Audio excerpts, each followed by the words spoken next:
नमस्कार।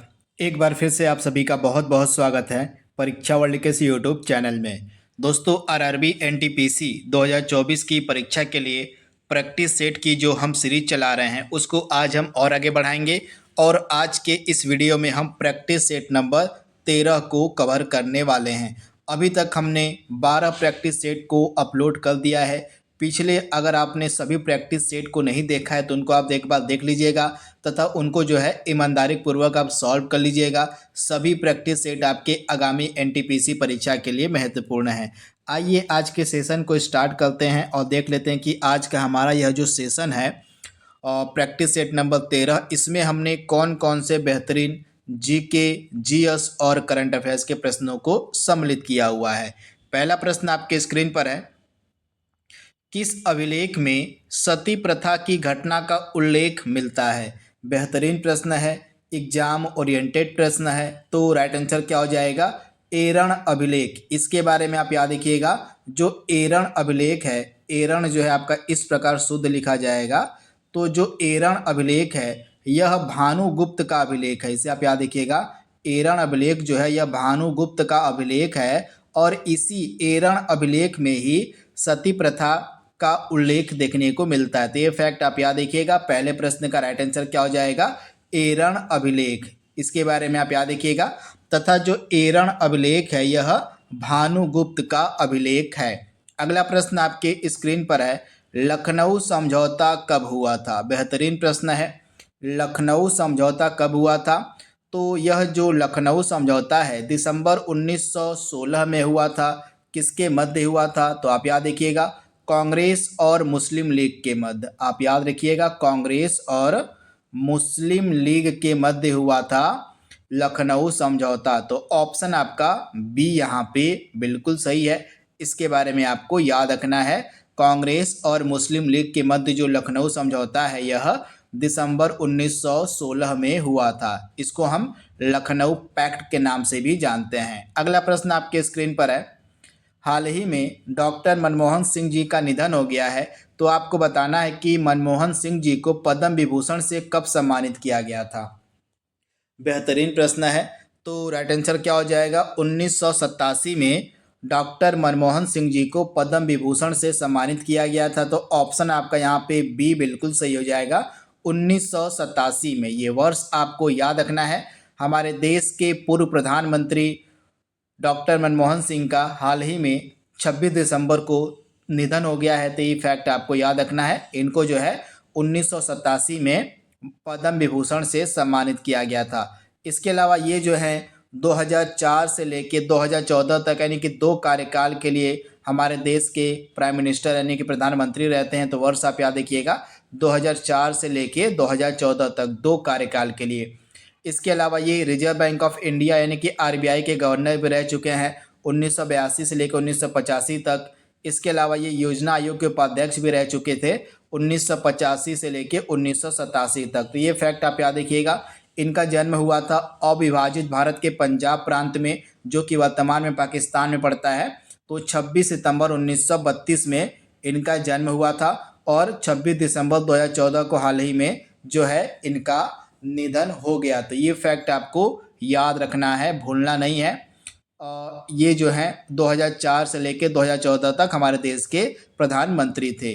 तथा 1991 में जो एलपीजी रिफॉर्म हुए थे, इनमें जो है इनका सबसे बड़ा योगदान था। बहुत ज़्यादा योगदान इन्होंने भारत की अर्थव्यवस्था को उभारने में किया है। तो इनके बारे में आप याद रखिएगा, जो 1991 के आर्थिक रिफॉर्म हुए थे, आर्थिक सुधार हुए थे, इनमें जो है सबसे ज़्यादा योगदान मनमोहन सिंह जी का ही था। तो ये फैक्ट आपको याद रखना है। अगला प्रश्न आपके स्क्रीन पर है, बॉम्बे में जो नौसैनिक विद्रोह था यह कब हुआ था। बॉम्बे में नौसैनिक विद्रोह कब हुआ था।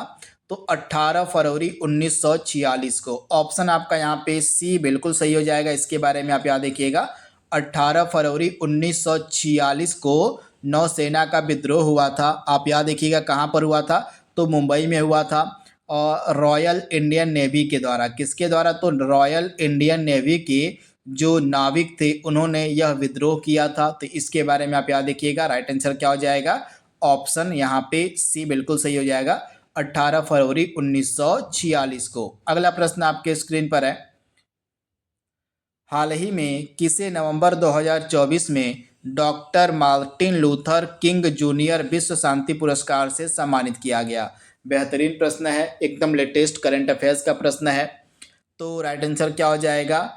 नरेंद्र मोदी को। ऑप्शन आपका बी यहाँ पे बिल्कुल सही हो जाएगा। हाल ही में नवंबर 2024 के महीने में doctor Martin Luther king junior विश्व शांति पुरस्कार जो है नरेंद्र मोदी को दिया गया। तो ऑप्शन बी आपका यहाँ पे सही हो जाएगा। भारत में पहली बार सार्क शिखर सम्मेलन किस वर्ष में आयोजित किया गया था? भारत में पहली बार सार्क शिखर सम्मेलन कब आयोजित हुआ था? तो राइट आंसर क्या हो जाएगा? 1986 में। ऑप्शन आपका ए यहाँ पे बिल्कुल सही हो जाएगा। इसके बारे में आप याद रखिएगा। यहाँ पे बात सार्क की हो रही है, तो सार्क का जो मुख्यालय है आपको देखने को मिलेगा नेपाल के काठमांडू में, तथा जो सार्क है इसकी स्थापना कब हुई थी? 8 दिसंबर 1985 को सार्क की स्थापना हुई थी। अगला प्रश्न आपके स्क्रीन पर है, भारत में राष्ट्रीय संविधान दिवस कब मनाया जाता है? यह भी आपका एक तरह से करंट अफेयर्स का प्रश्न है, क्योंकि हाल ही में 26 नवंबर को राष्ट्रीय संविधान दिवस मनाया गया। तो ऑप्शन आपका यहाँ पे 26 नवंबर बिल्कुल सही हो जाएगा, ऑप्शन बी। तो इसके बारे में आपको याद रखना है। वायु संरक्षण एवं प्रदूषण नियंत्रण अधिनियम किस वर्ष बना था? आपको बताना है। वायु संरक्षण एवं प्रदूषण जो नियंत्रण अधिनियम है यह किस वर्ष में बनाया गया था? बेहतरीन प्रश्न है। तो राइट आंसर इस प्रश्न का क्या हो जाएगा? एक सेकेंड, यहाँ पे आगे चला गया स्लाइड मेरा। तो यहाँ पे 1981 ऑप्शन आपका यहाँ पे देख पा रहे हैं, आपका डी वाला बिल्कुल सही हो जाएगा। वर्ष 1981 में वायु प्रदूषण जो वायु संरक्षण एवं प्रदूषण नियंत्रण जो अधिनियम था यह पारित किया गया था। तो वर्ष आपको याद रखना है 1981 में। तो ये फैक्ट आप याद रखिएगा, यहाँ से प्रश्न आपके एग्जाम में जरूर पूछा जाएगा। वहीं ऑप्शन आपका जो सी वाला है 1974, इस वर्ष में 1974 में जल प्रदूषण रोकथाम एवं नियंत्रण अधिनियम पारित हुआ था। तो ये वर्ष भी आप याद रख सकते हैं। वहीं 1980 में जो है आपका वन संरक्षण अधिनियम पारित हुआ था, इसे भी आप याद कर लीजिएगा। 1980 में वन संरक्षण अधिनियम पारित हुआ था। तो सारे फैक्ट आपको याद रखने हैं। एक बार फिर से मैं आपको रिपीट कर दे रहा हूँ। वर्ष 1980 में वन संरक्षण अधिनियम पारित हुआ था। वर्ष 1974 में क्या पारित हुआ था? जल प्रदूषण रोकथाम एवं नियंत्रण अधिनियम पारित हुआ था। वहीं 1981 में वायु संरक्षण एवं प्रदूषण अधिनियम पारित हुआ था। तो इनके बारे में आप याद रखिएगा। अगला प्रश्न आपके स्क्रीन पर है, बंगाल की खाड़ी में हाल ही में एक चक्रवात आया था जिसका नाम था फेंगल। तो फेंगल चक्रवात का जो नामकरण है किसके द्वारा दिया गया? आपको बताना है। तो हाल ही में बंगाल की खाड़ी में जो चक्रवात आया था फेंगल, इसका जो नामकरण है यह दिया गया था सऊदी अरब के द्वारा, यानी कि ऑप्शन आपका सी यहाँ पे 100% सही हो जाएगा, सऊदी अरब। संपत्ति का जो अधिकार है, जो राइट टू प्रॉपर्टी है, इसको किसके अंतर्गत रखा गया है? आपको बताना है। राइट टू प्रॉपर्टी हमारा क्या है? तो संपत्ति का जो अधिकार है यह एक कानूनी अधिकार है। ऑप्शन आपका यहाँ पे ए जो है बिल्कुल सही हो जाएगा। आप याद रखिएगा, यह एक कानूनी अधिकार है, संपत्ति का अधिकार। तो ऑप्शन आपका ए यहाँ पे बिल्कुल सही हो जाएगा। अगला प्रश्न आपके स्क्रीन पर है, निम्नलिखित में से कौन भारत के मानवाधिकार आयोग के प्रथम अध्यक्ष थे? इम्पॉर्टेंट प्रश्न है, एग्जाम ओरिएंटेड प्रश्न है। जो भारत का राष्ट्रीय मानवाधिकार आयोग है इसके पहले अध्यक्ष कौन थे? तो इनका नाम है न्यायमूर्ति रंगनाथ मिश्र। इनका नाम आप याद रखिएगा। यह जो ऑप्शन डी है आपका बिल्कुल सही हो जाएगा। ये जो है राष्ट्रीय मानवाधिकार आयोग के पहले यानी कि प्रथम अध्यक्ष थे। तो ऑप्शन आपका डी यहाँ पे 100% सही हो जाएगा। तथा हाल ही में राष्ट्रीय मानवाधिकार आयोग के नए अध्यक्ष अपॉइंट किए गए हैं। इनका नाम क्या है? तो ये जो है सुप्रीम कोर्ट के पूर्व न्यायाधीश हैं वी राम सुब्रमण्यम। इनको जो है राष्ट्रीय मानवाधिकार आयोग का नया अध्यक्ष एकदम हाल ही में नियुक्त किया गया है। तो इसको भी आप याद कर लीजिएगा, दिसंबर के महीने में ही इनकी नियुक्ति की गई है। तो ये फैक्ट आपको याद रखना है। अगला प्रश्न आपके स्क्रीन पर है, जो लोक लेखा समिति होती है इसमें कितने सदस्य लोकसभा से होते हैं? आपको बताना है। प्रश्न को बिल्कुल ध्यान से पढ़िएगा। प्रश्न में पूछा क्या गया है कि लोक लेखा समिति में कितने सदस्य लोकसभा से होते हैं। तो आप लोग याद रखिएगा। सबसे पहले आइए बात कर लेते हैं कि लोक लेखा समिति में टोटल कितने सदस्य होते हैं। तो लोक लेखा समिति में टोटल आपके 22 मेंबर होते हैं। कितने? तो 22 सदस्य होते हैं। इन 22 सदस्यों में से 15 सदस्य आपके लोकसभा से और बाकी के जो 7 अन्य सदस्य होते हैं ये आपके राज्यसभा से होते हैं। तो राइट आंसर क्या हो जाएगा? लोकसभा से कितने सदस्य होते हैं? 15 सदस्य होते हैं। तो ऑप्शन आपका बी यहाँ पे बिल्कुल सही हो जाएगा। ये चीज आपको याद रखनी है।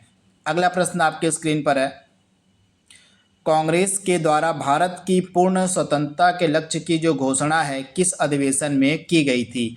बेहतरीन प्रश्न है। कांग्रेस के द्वारा भारत की पूर्ण स्वतंत्रता के लक्ष्य की जो घोषणा है किस अधिवेशन में की गई थी? तो लाहौर का जो अधिवेशन हुआ था 1929 में, इसी में कांग्रेस ने भारत की पूर्ण स्वतंत्रता के लक्ष्य की घोषणा की थी। तो ऑप्शन आपका ए यहाँ पे बिल्कुल सही हो जाएगा, लाहौर अधिवेशन 1929। और यह जो लाहौर का अधिवेशन था 1929 का, इसकी जो अध्यक्षता है किसने करी थी? पंडित जवाहरलाल नेहरू। आप याद रखिएगा, जवाहरलाल नेहरू ने जो है इस कांग्रेस के सेशन की जो है अध्यक्षता करी थी। अगला प्रश्न आपके स्क्रीन पर है, भारतीय स्वतंत्रता संग्राम में करो या मरो का नारा किस आंदोलन से संबंधित है? बेहतरीन प्रश्न है, एग्जाम ओरिएंटेड प्रश्न है। आपसे पूछा क्या गया है कि करो या मरो का जो नारा है यह किस आंदोलन से रिलेटेड है? बेहतरीन प्रश्न है। तो इस प्रश्न का राइट आंसर क्या हो जाएगा? भारत छोड़ो आंदोलन। ऑप्शन आपका यहाँ पे जो डी है बिल्कुल सही हो जाएगा। करो या मरो का जो नारा है यह भारत छोड़ो आंदोलन से रिलेटेड है, ये फैक्ट आप याद रखिएगा। तथा भारत छोड़ो आंदोलन की जो शुरुआत है 9 अगस्त को हुई थी, 9 अगस्त 1942 को। तो ये डेट भी आप याद रखिएगा, 9 अगस्त 1942 को जो है भारत छोड़ो आंदोलन स्टार्ट हुआ था। तो ये फैक्ट आप याद रखिएगा, यहाँ से प्रश्न आपके एग्जाम में जरूर पूछा जाएगा। अगला प्रश्न आपके स्क्रीन पर है, जो हाल ही में 19वां G20 शिखर सम्मेलन 2024 हुआ है, इसका आयोजन कहाँ पे किया गया? बेहतरीन प्रश्न है। तो आप लोग याद रखिएगा, जो 19वां G20 शिखर सम्मेलन 2024 है इसका आयोजन हाल ही में किया गया ब्राजील के रियो डी जेनेरियो शहर में। तो ये फैक्ट आप याद रखिएगा। ऑप्शन आपका यहाँ पे सी जो है बिल्कुल सही हो जाएगा, ब्राजील के रियो डी जेनेरियो शहर में। तो ये फैक्ट आप याद रखिएगा।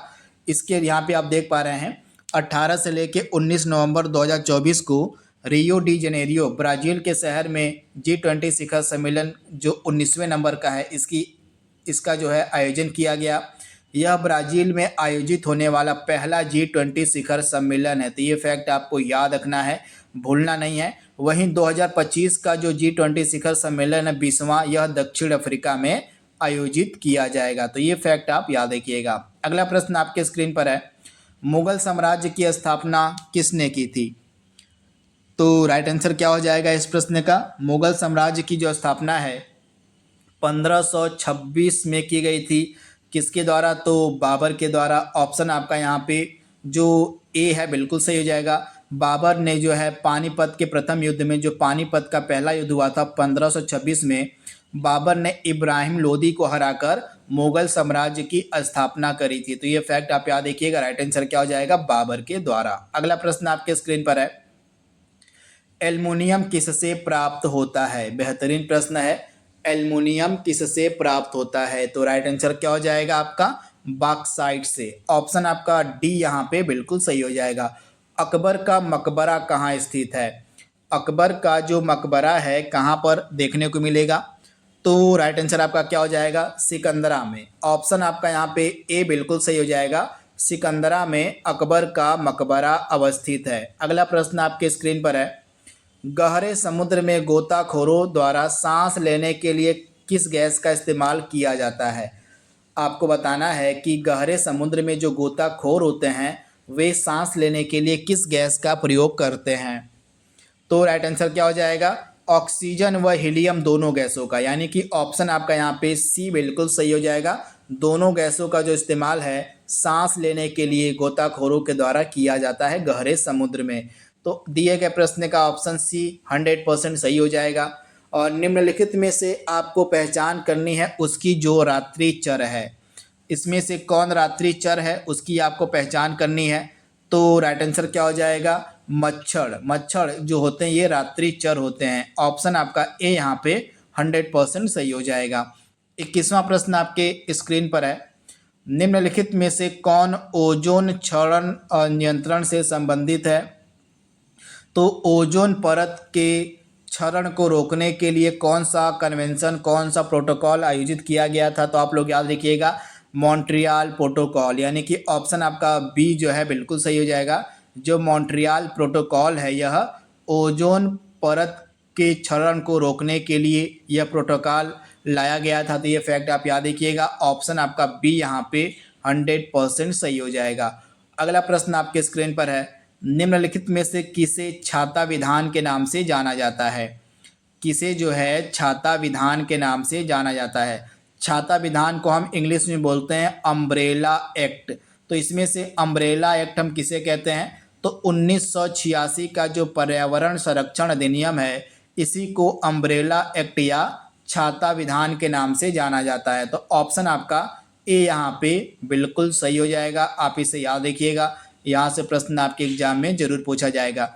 बाकी के तीनों ऑप्शन जो आप देख पा रहे हैं इनकी डेट आप याद कर लीजिएगा। वन्य जीव संरक्षण अधिनियम 1972 में पारित हुआ था, वन संरक्षण अधिनियम 1980 में पारित हुआ था और जल प्रदूषण निवारण और नियंत्रण अधिनियम 1974 में पारित हुआ था। तो सभी डेट आपकी यहाँ पे सही दी गई हैं। सभी की डेट आप, चारों की डेट आप जरूर याद कर लीजिएगा।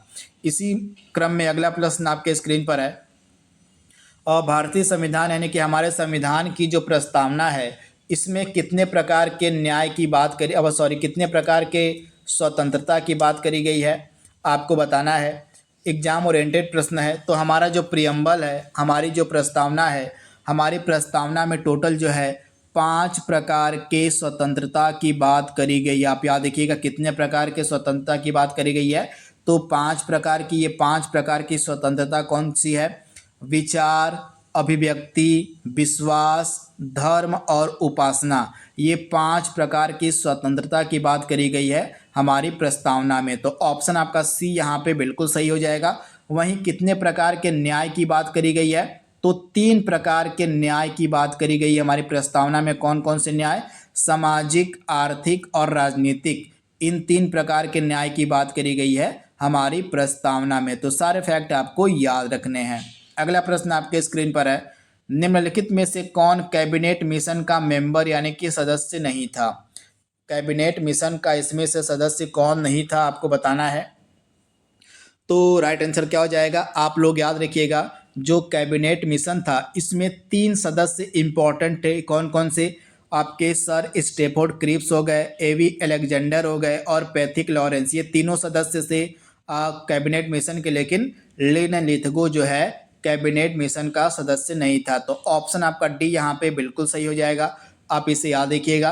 तथा जो कैबिनेट मिशन है यह भारत कब आता है?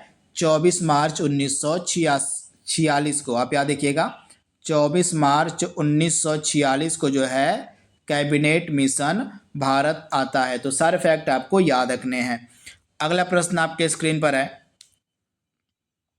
न्यू डेवलपमेंट बैंक, जिसको हम ब्रिक्स बैंक के नाम से भी जानते हैं, इसका मुख्यालय आपसे पूछा गया है कि कहाँ पर है? ब्रिक्स बैंक का मुख्यालय कहाँ पर है?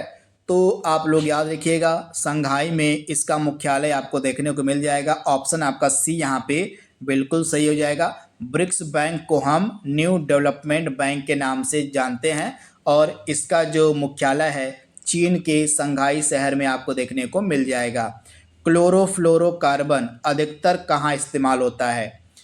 क्लोरोफ्लोरोकार्बन जो है अधिकतर कहाँ इस्तेमाल होता है? तो यह जो गैस है क्लोरोफ्लोरोकार्बन, यह जो है रेफ्रिजरेटर जो होते हैं उनमें अधिकतर देखने को आपको मिल जाएगा। एसी हो गया, रेफ्रिजरेटर हो गया, इसमें जो है आपको देखने को मिल जाएगी क्लोरोफ्लोरो गैस। तथा यह जो क्लोरोफ्लोरो गैस है यह ओजोन परत के क्षरण के लिए सबसे ज़्यादा जिम्मेदार मानी जाती है। तो इसके बारे में भी आप याद रखिएगा। अगला प्रश्न आपके स्क्रीन पर है। किस न्यूरो टेक्नोलॉजी कंपनी ने हाल ही में मानव मस्तिष्क में पहले कंप्यूटर चिप लगाई है? आपको उस न्यूरो टेक्नोलॉजी कंपनी की पहचान करनी है जिसने हाल ही में मानव मस्तिष्क में पहले कंप्यूटर चिप को इंस्टॉल किया था? तो राइट आंसर क्या हो जाएगा? न्यूरालिंक।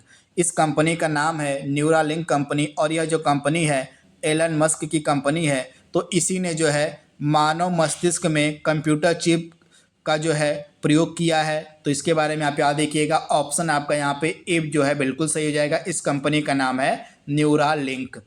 पादपों में जो जाइलम होता है किसके परिवहन के लिए उत्तरदायी होता है? पौधों में जाइलम जो है किसके परिवहन के लिए उत्तरदायी होता है? तो राइट आंसर क्या हो जाएगा? जल और घुले हुए खनिजों के परिवहन के लिए पादपों में जाइलम जो है उत्तरदायी होता है। तो इसके बारे में आपको याद रखना है। अगला प्रश्न आपके स्क्रीन पर है, सिंधु घाटी सभ्यता के मुख्य देवता कौन थे? सिंधु घाटी सभ्यता के मुख्य देवता की आपको पहचान करनी है। तो राइट आंसर क्या हो जाएगा? सिंधु घाटी सभ्यता का मुख्य देवता किसे माना जाता है? पशुपति शिव को। आप लोग याद रखिएगा, पशुपति शिव जो थे ये सिंधु घाटी सभ्यता के मुख्य देवता थे। तो ऑप्शन आपका दिए गए प्रश्न का ए जो है 100% सही हो जाएगा। इसके बारे में आप याद रखिएगा, पशुपति शिव, ऑप्शन ए। सौरमंडल का सबसे चमकीला ग्रह कौन सा है? आपको बताना है कि सौरमंडल का सबसे चमकीला ग्रह कौन सा है। तो राइट आंसर आपका क्या हो जाएगा? शुक्र। ऑप्शन आपका यहाँ पे जो बी वाला है बिल्कुल सही हो जाएगा। जो शुक्र ग्रह है यह सौरमंडल का सबसे चमकीला ग्रह माना जाता है। इसके बारे में आप याद रखिएगा। तथा यह सौरमंडल का सबसे गर्म ग्रह भी है। सबसे गर्म और सबसे चमकीला दोनों ग्रह आपका शुक्र ही है। तो इसके बारे में आप याद रखिएगा। तथा जो शुक्र ग्रह है यह पृथ्वी के सबसे नज़दीक होने के कारण इसको जो है पृथ्वी की जुड़वा बहन के नाम से भी जाना जाता है। आप इसे याद रखिएगा, शुक्र को जो है पृथ्वी की जुड़वा बहन भी कहा जाता है। क्यों कहा जाता है? आकार एवं बनावट की समानता के कारण पृथ्वी की बहन कहा जाता है शुक्र ग्रह को। तो ये फैक्ट आप याद रखिएगा। तथा शुक्र ग्रह को ही जो है भोर एवं सांझ का तारा भी कहते हैं, और यह जो शुक्र ग्रह है पृथ्वी के सबसे नज़दीक का ग्रह भी है। तो ये सारे फैक्ट आपको याद रखने हैं। अगला प्रश्न आपके स्क्रीन पर है, जो मादा एनाफिलीज मच्छर होता है उसी के काटने से मलेरिया फैलता है। तो आपको बताना है कि इसकी खोज किसने करी थी। मादा एनाफिलीज मच्छर के काटने से मलेरिया होता है, इसकी जो खोज है किसके द्वारा करी गई थी? रोनाल्ड रॉस के द्वारा। ऑप्शन आपका ए या ऑप्शन आपका डी यहाँ पे बिल्कुल सही हो जाएगा, रोनाल्ड रॉस के द्वारा। सेशेल्स की राजधानी आपको बतानी है कि क्या है। सेशेल्स की राजधानी क्या है? सेशेल्स जो है हिंद महासागर में स्थित एक द्वीपीय देश है, और इसकी राजधानी आपको देखने को मिलेगी विक्टोरिया। ऑप्शन आपका सी यहाँ पे 100% सही हो जाएगा।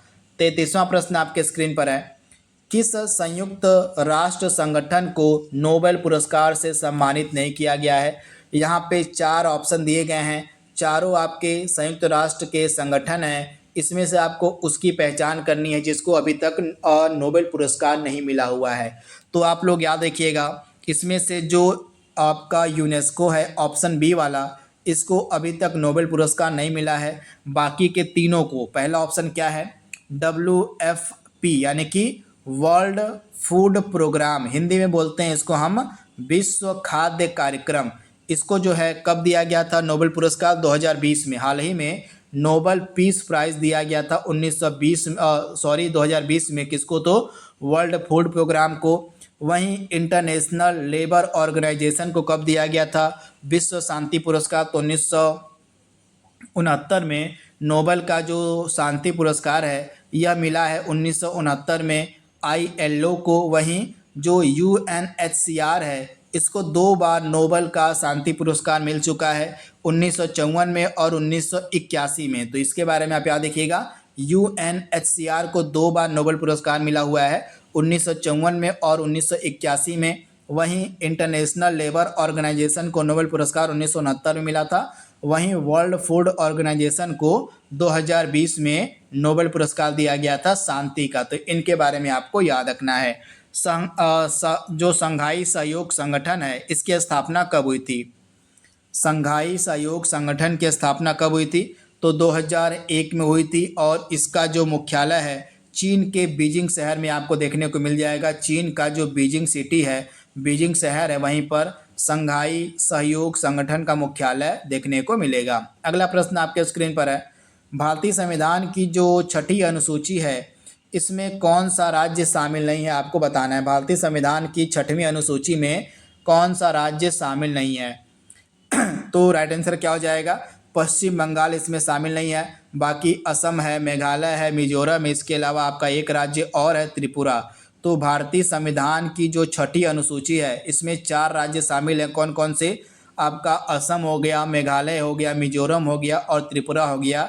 इन चारों राज्यों के जनजातीय क्षेत्रों के प्रशासन के बारे में उपबंध किए गए हैं छठवीं अनुसूची में। तो ये फैक्ट आप याद रखिएगा। इसमें जो है पश्चिम बंगाल शामिल नहीं है। बाकी के जो 4 राज्य मैंने आपको बताए हैं जो छठी अनुसूची में हैं इनको आप याद कर लीजिएगा, त्रिपुरा, असम, मेघालय और मिजोरम। अगला प्रश्न आपके स्क्रीन पर है, ब्रिटिश वैज्ञानिकों ने अंटार्कटिका क्षेत्र में ओजोन छिद्र की खोज किस वर्ष में की थी? तो जो ब्रिटेन के वैज्ञानिक थे इनके द्वारा अंटार्कटिका क्षेत्र में ओजोन छिद्र की जो खोज है 1985 में करी गई थी। राइट आंसर क्या हो जाएगा? ऑप्शन आपका सी यहाँ पे 100% सही हो जाएगा। अगला प्रश्न आपके स्क्रीन पर है, गवर्नर जनरल जो लॉर्ड डलहौजी था इसके द्वारा किस राज्य का वर्णन इस रूप में किया गया कि एक चेरी जो एक दिन हमारे ही मुंह में आकर गिरेगा? किस राज्य के बारे में डलहौजी ने ऐसा कहा था? तो डलहौजी जो था इसने जो है अवध राज्य के बारे में कहा था कि यह एक चेरी है जो एक दिन हमारे ही मुंह में आकर गिरेगा। तो राइट आंसर क्या हो जाएगा? अवध, यानी कि ऑप्शन बी। और जो जेमू ग्लेशियर है किस राज्य में अवस्थित है? जेमू ग्लेशियर किस राज्य में अवस्थित है? तो राइट आंसर आपका क्या होने वाला है? सिक्किम में। ऑप्शन आपका सी यहाँ पे 100% सही हो जाएगा। आज के सेशन के लास्ट 2 प्रश्न आपके सामने दिए गए हैं। लक्ष्मण तीर्थ जो है किस नदी की सहायक नदी है? किसकी सहायक नदी है लक्ष्मण तीर्थ? तो आप लोग याद रखिएगा, कावेरी की। कावेरी की एक सहायक नदी है लक्ष्मण तीर्थ, यानी कि ऑप्शन आपका बी यहाँ पे बिल्कुल सही हो जाएगा। आज के सेशन का लास्ट प्रश्न आपके सामने है, पॉइंट कैलीमेरे वन्य जीव अभ्यारण्य किस राज्य में अवस्थित है? पॉइंट कैलीमरे वन्य जीव अभ्यारण्य किस राज्य में अवस्थित है? तो राइट आंसर क्या हो जाएगा आपका? तमिलनाडु में। ऑप्शन आपका दिए गए प्रश्न का बी बिल्कुल सही हो जाएगा। तमिलनाडु में यह आपको वन्य जीव अभ्यारण्य देखने को मिल जाएगा जिसका नाम है पॉइंट कैलीमेरे वन्य जीव अभ्यारण्य। तो इस प्रकार से आज का हमारा जो प्रैक्टिस सेट नंबर 13 है इसमें हमने 40 जीके, जीएस और करंट अफेयर्स के मिक्स प्रश्नों को कवर कर लिया है। आई होप यह प्रैक्टिस सेट आप एंजॉय कर रहे होंगे। तो आज के लिए बस इतना ही। Thank you, thanks for watching, thank you.